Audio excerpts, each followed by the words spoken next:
Hey everyone, thanks for joining me in the kitchen. This episode coming to you live from my kitchen. We're going to talk about snacks. Some are plant-based and some are for our carnivores in the group. And this is something that I always get a lot of questions about, what to have for snack.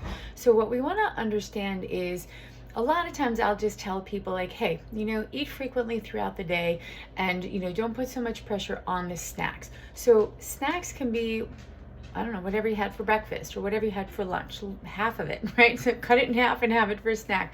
That's totally fine. But we seem to get really hung up on, what do I have for snack? And it really kind of drums up like the packaged snacks and what should I have for a healthy snack, because when we think of snacks, we think of these packaged items that are not typically healthy, or they're processed, or what comes in a package that could be healthy. Not that there's none, but there's not tons, right? Because they're processed. So what we want to do is think about, clearly if we're going to grab a snack, always a single piece of fruit can always be a great snack. A bowl of berries, with some yogurt. You can have an apple. I like to do chopped apple with walnuts with a little cinnamon. It's one of my favorites, especially in the fall. Now in this spring, I might just have a little bit of chopped vegetable salad, some tomatoes chopped with cucumber with a little balsamic vinegar. Those are all really yummy, delicious snacks. And those are all plant-based that I just talked about. One of the other snacks that I like that does come in a package are also plant-based, are these seaweed snacks.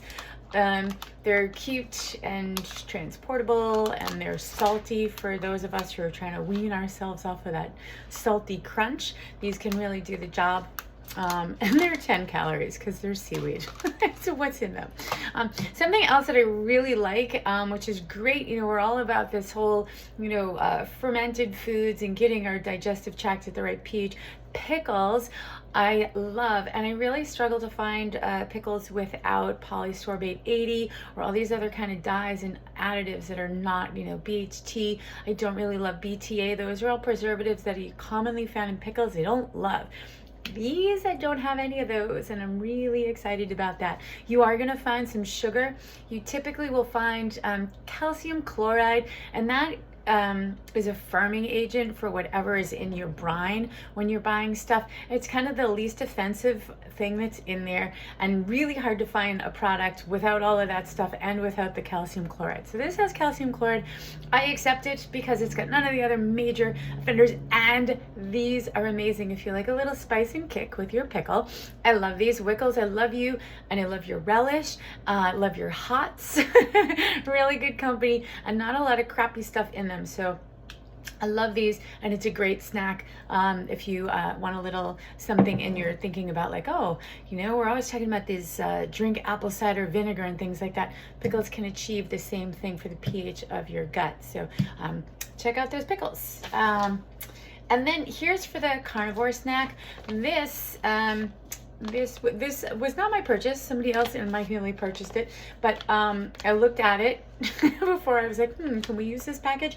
And we can, because what we're looking for in these type teriyaki, the jerky type stuff are nitrites and nitrates, and those are the things that you don't love when we're talking about like sausages and cured meats. You'll find that in bacons. We want to try to find stuff without the added sodium nitrites and nitrates.